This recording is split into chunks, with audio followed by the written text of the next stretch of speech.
What's up, everybody? It's your boy Ryan, and this is the Thunder Channel on nootropics, testosterone, performance enhancement using nutraceuticals, pharmaceuticals, whatever we can use within reason that's legal that helps us perform, feel, and function awesomely. Thanks for being with me. Subscribe to the channel if you haven't. Hit the bell to get notified of live streams because we're pumping out more. Probably another one coming either later tonight or tomorrow, so look forward to that. Two products support this broadcast. Well, a couple I'll explain at the end of this video, but for simplicity's sake, number one, the Torque Nootropic Stack, most purchased nootropic stack on the internet. The link is in the description below. I mean, if you want NZT style full-on brain function, buy Torque, 2-day rapid shipping, as well as Cortex. Been around for 7 years, going on 8. Used mainly by productive people, entrepreneurs, business folks who really want to leg up in brain performance, mental energy, and motivation. By Cortex Live, cortex.com. All right, so let's talk about this video of a doctor who's really a general physician who got into, I guess, really kind of dipped her toes in the water of nootropics. That isn't to say she isn't smart and doesn't know what she's talking about, because she's pretty spot on in a lot of things that she says. So I'm going to describe or at least explain and respond to some of the things that she says in this video here in a second. Her name is Molly Maloof. She's a general physician, I think out in California, has a practice that has been talking about biohacking. She did this video a few years back called The Best Nootropics to Take, parentheses, avoid these, biohacking expert Molly Maloof. And then I think this was on a brand called Mind Pump. So she says a couple things that are really interesting and relevant that I want to quickly discuss and respond to. So here we go. I see a lot of people experimenting with nootropics because they don't want to take pharmaceutical drugs, which is why I find it really interesting, because these are, in some countries, pharmaceuticals. For example, Phenib is a drug in Russia, and it's not a drug here, but it's a very similar molecule to a benzodiazepine, but slightly different. So it's good for relaxation or anxiety. Yeah. Okay. But it's really interesting that the nootropic world is kind of seen by this population of people who are like, well, I don't want to take mainstream drugs, but I'd rather take control of my own brain using these things. I think that there's just as much risk associated with them. And if anything, we don't know where they're being sourced. Right. Okay, so she makes a couple really great points. One, you know, the sort of half fallacy that nootropics are somewhat safer or something than pharmaceutical drugs. And I say half fallacy because in most cases when we're talking about herbal nootropics that do affect brain and chemistry, they have a lot less of a documented side effect profile, right? So quantifiably, they're safer, right, by definition, objectively. But a lot of nootropics are, in fact, pharmaceutical drugs or chemicals that were studied in a pharmaceutical setting for particular ailments and never made it to either FDA approval or full-on approval or application for certain disease states. Like we know 9-methyl-beta-carboline was studied for Parkinson's, is still being studied for Parkinson's, but is not a published drug yet, right? It's unclear whether it was efficacy, the monetary dynamics, or other that prohibit or prevent some of these compounds from becoming mainstream and used. I mean, in some cases, it's applicability, right? What are they actually applicable to, and how does that factor into the revenue models for certain pharmaceutical companies? And that's the basis for decision-making in addition to efficacy and safety and things of this nature. So she's actually right. We think alternative, safer, with nootropics, it's not necessarily true. It's half true, right? There's a lot of things you don't know about. They mentioned the use of Phenib here, and she does go on to expand upon the fact that you can develop tolerance and side effects from it. I would not suggest using that compound at all. We're not promoting the use of that compound. Yeah, she mentioned sourcing. So this is actually another good point. You do not know where your nootropics are coming from. The average Joe does. I mean, you can look into their certificates of analysis for some of the nootropics companies that you trust and buy product from, just to see where they're getting their product. You could request, which lab, you can ask them like which labs their nootropic products are coming from, and there you'd have an idea of where the stuff is coming from. From my perspective, sourcing the raw ingredients for Torque and Cortex, like we know where they're coming from because we're in communication with our product manufacturing lab that, purchases the bulk product and ultimately, formulates our products, my formula, our invention of Cortex and Torque. So we know where they're coming from. But most of the average folks that are purchasing nootropics really do not know where they're sourced. I mean, we know they come from Russia, a good bit of them. Some of us suspect at least that China is the origination country for a lot of these chemicals. And the truth really is it does depend, but mostly from what I've seen, being in the industry side, they come from China. There are nutraceutical production companies, chemical laboratories, essentially, in China that are producing a good bit of the nootropics that are coming here to the States. Let's move on to 353 here, where she mentions something about unique response. Okay, this is really important, so let's go check out this. 353. Realize that people have very unique, individualized responses to things, and so I read a bunch about Racetams on the online forums and found that there was such a variety of responses. Some people were having great experiences, and some people were having really bad experiences. So I just started to think more systematically about my brain and thought, okay, there's a great book out there called The Mood Cure. Have you read this book? No. Okay, so she goes on to talk about amino acid therapy and stuff in this part, which is useful if you guys want to watch this. Again, it's called The Best Nootropics to Take, biohacking expert Molly Maloof on Mind Pump. But yes, so the reason she's saying something that is very true, but I want to clarify the reason. There's differentiation between people's responses. There's going to be anyway. With nootropics, and that has to do with so many things. One of the most primary things is that person's individual makeup, which is not their genetic makeup. It is their brain chemistry makeup in the condition that they're in response to drugs that they have taken or supplements that they've taken in the past. I mean, many supplements modify neurological pathways in a way that are semi-permanent or that you have to do some action to reverse. And this is also the case for certain pharmaceutical drugs. So people's responses to certain nootropics are actually based on the modified pathways of their cholinergic system or their dopaminergic or serotonergic system. This is a true thing. This is a real thing.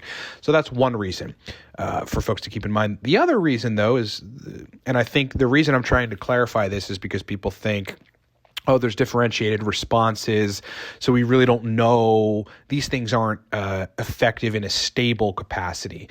What I've learned in building nootropics methodology, consulting professional people on nootropics for many, many years now, is that it actually has to do with strategy. It has to do with dose strategy, cofactor strategy, right? Whether or not you've got B complex in the mix, B vitamins in the mix, other supplements in the mix, supporting nutrients that help the initial sets of nootropic compounds do execute their functions in terms of neurotransmitter modification.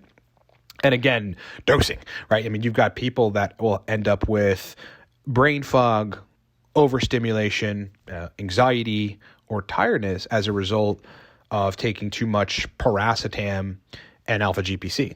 Right? Or any one of those side effects from taking the wrong dose for them of Noopept and citicoline.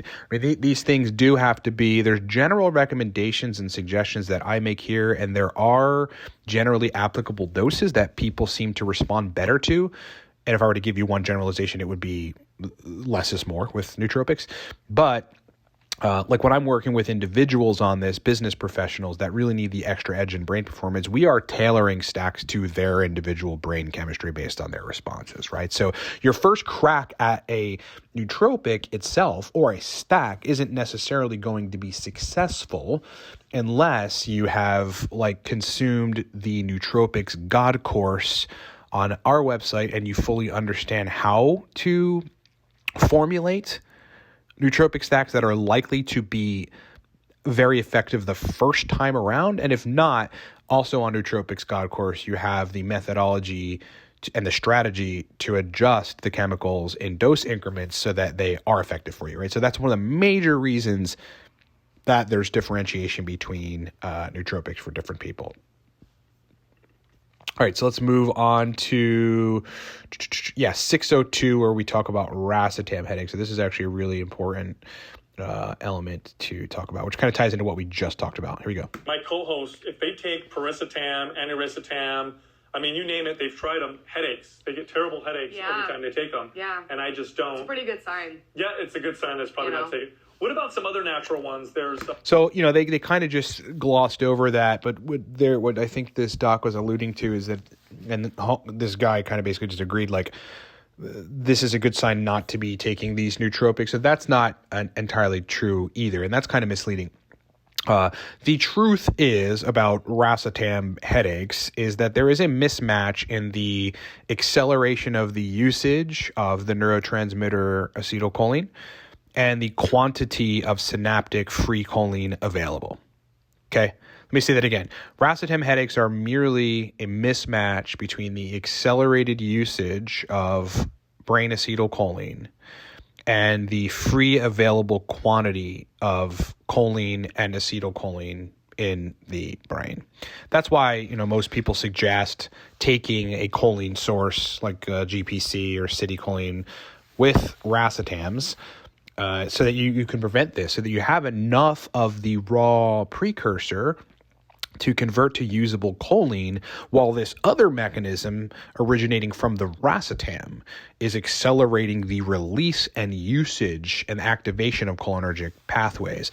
Now, there is no kind of cookie cutter answer for like which doses of choline, either citicholine or GPC, to use with which racetam, or even which doses of racetams, because it's going to be individual, right? It's going to be dependent on all these kind of things. Like, again, the makeup of a person. If they're taking another drug, call it, for anxiety or whatever, that is blocking cholinergic receptors or interfering with cholinergic pathways, which many do, well, then they're going to require a different dose of alpha GPC, let's say, than the person that is not taking anything that is disrupting cholinergic pathways. A person that is not taking anything that's disrupting cholinergic pathways, they're going to require, a specific dose of the choline sources, and usually on the lower side. So the former example I just gave require higher doses of choline generally when they're taking racetams. And the latter example of someone that does not have cholinergic pathway interruption from a pharmaceutical drug or supplement or otherwise, does not require large doses of choline. I think this whole choline dominant thing, though it's somewhat real, the genetic basis or your individual makeup, most of it has to do with these other factors that are not innately your neurobiology or your neurochemistry. This is something really important to keep in mind. And if I were to make a general recommendation to folks, it would be most folks are going to respond to less choline, right? Lower doses of citicholine or lower doses of alpha GPC with their racetams. If at any point, though, so you understand what your sweet spot becomes, if at any point you do have a particular type of headache, either an ongoing headache or an ice pick headache, which is a sensation of a headache in different regions of your brain than a typical headache that do not last as long as an ongoing sustainable headache,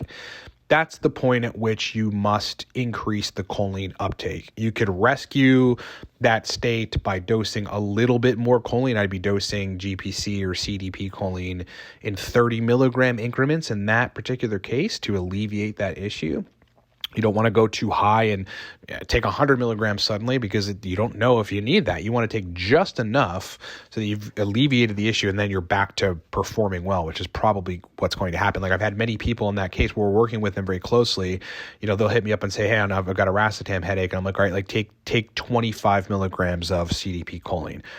Headache's still there. Okay, take 10 more milligrams citicholine. Boom, goes away. And then the effect duration window of the nootropic comes back, which is just insane. All it tells you is that, again, a lot of the differentiation and side effects that come from nootropics have to do with dialing the doses. This is why I'm so adamant on that, why everybody who's listening to this should go get Nootropics Ground Zero.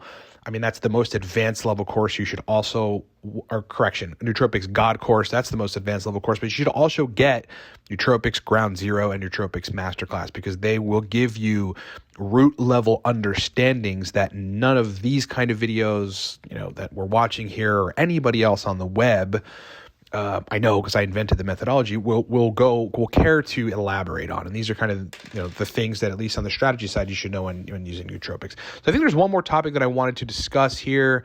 Yes, 1340. So let's check that out, because this is actually a really, really important topic. We're at 1339. Okay. Correct me if I'm wrong, but None of these things, no nootropic is going to replace proper diet, That's exercise. exactly what I wanted to say. I mean, like, if you don't have those baseline things, it's like you're growing a garden and the soil is depleted and you're pouring fertilizer all over it. Like, it's going to grow. Like, if the soil is dead and you pour a bunch of Miracle-Gro on it, it may not work. It may not fix the problem, right? So, like, you need that really good compost into your gut. You need a really healthy gut for your brain to work well. And most neurotransmitters, or like serotonin, for example, the vast majority is produced in the gut, if I'm not mistaken. Yeah. So, Okay, so a couple major points that I do want to touch on. She's basically correct in saying that, I mean, number one, let's talk about the gut quickly. Yeah, if you have a deranged gut, it is going to fuss with neurotransmitter synthesis at some level. If you have inflammation that is crossing into the blood-brain barrier relating to the gut, like lipopolysaccharides, they're going to, and then you end up with inflammatory cytokines in the brain, God forbid, that literally will disrupt neurotransmitter synthesis. That's proven in clinical research. So that's something to look into. You want to make sure your large intestine mostly it is healthy and functional, and that you don't have like excessive bacteria residing in the small bowel. Those are kind of things that cause those issues. But aside from that, yeah, I mean, look, nootropics can be a Band-Aid to, you know, your crappy brain, right? Just to put it bluntly, like if your brain functions pretty crappily for whatever reason, nootropics can be a great Band-Aid for that, and they actually will take you out of bad states. Some nootropics, like Racetam as a good example, is neuroprotective in that it protects cholinergic pathway function, just as one example, in the presence of anticholinergic drugs, like heavy anticholinergic drugs like scopolamine or something. You know, there's a lot of research on that. So in some cases, nootropics actually can, depending on the root causes of your crappy brain or brain dysfunction, not only be a Band-Aid, but actually temporarily solve the issue. Ultimately, though, if it's, you know, gut-induced inflammatory cytokine response in the brain, well, then that's something you're going to have to get to the root of and fix. But so many other things too, you know, like your eating protocol, how much minerals and vitamins and things like phytochemicals, like think fruits and vegetables, you get in your regimen definitely determine how functional you are going to be and how good you're going to feel. And like, so optimizing those things as a baseline, like as the first step, the first stop, is a critical objective. It's a necessity when trying to optimize human performance. You know, I function at 150% most of the time. And when I don't, there's a reason for it usually. I mean, there's always a reason for it, but usually I can figure out the reason for it. It's something I did. It's a new experiment that I ran, right? It's a probiotic that I started that is, modifying neurotransmitter synthesis, creating a histaminergic response that's causing an inflammatory response neurologically. There's an answer for all of your lack of brain function, right? But for the most part, if you can find those answers and you're really taking care of your body and you're very aware of it all and you're optimizing every single facet of it, down from the diet down to the duration and the quality of your sleep, you'll have a different brain, first of all, at baseline, and secondly, you can respond much better to nootropics. Like even your vape pen is probably causing a degree of neuroinflammation, and that is inhibiting your brain function. And then, eat real food and you'll function a lot better. All right, so we're going to couch it there. This was actually a really cool interview if you guys want to watch it, because this woman does know a good bit of her stuff. At a general level, there's some discussion of like cholinesterase inhibitors and things of that nature.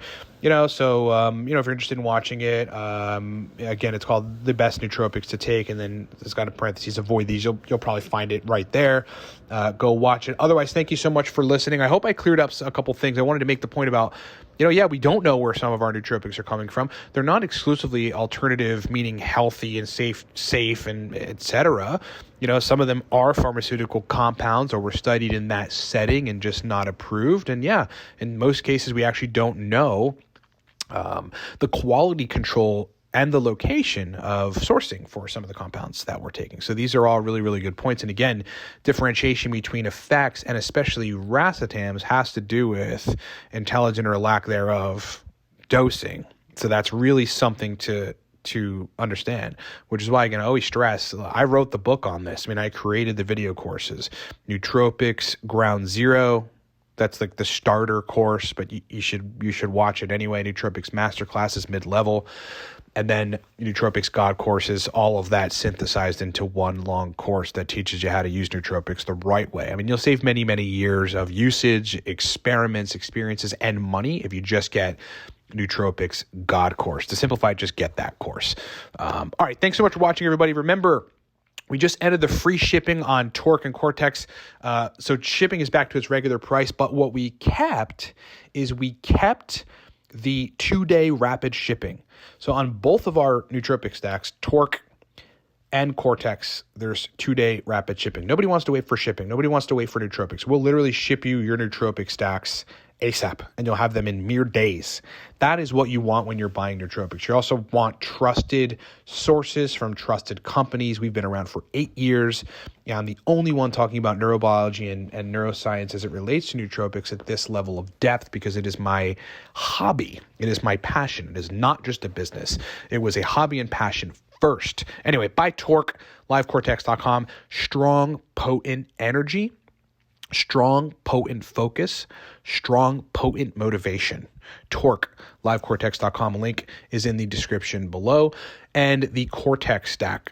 All of those things, but brain fluidity as well. I mean, Cortex was designed to amplify energy, motivation, cognitive processing, memory, but also make your brain, in terms of fluidity and speed, just function a lot more flowingly, if that's a good word to describe it.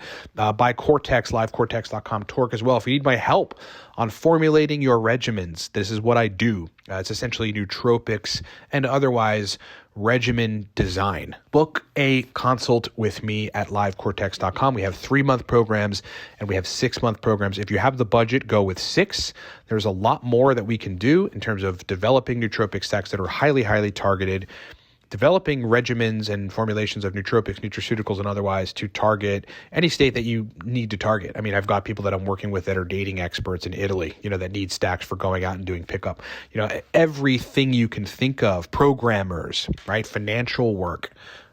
Entrepreneurs are a large bit of what we get in terms of consulting business. So if you're in need of an expert to formulate your regimens, work with you throughout the process, continue to adjust them, make them bulletproof and targeted to your brain. Like if you just want to function really well and feel really amazing a good bit of the time, let me run your regimen. Book a consult with me at livecortex.com. You can also book a singular call if you need to. Follow my other channel, Ryan Michael Ballo, where we talk about mindset, motivation, success, money, living life on your terms at the highest levels. There is some antithetical stuff to, what you may typically hear, even on success channels, on that channel. It's my second channel.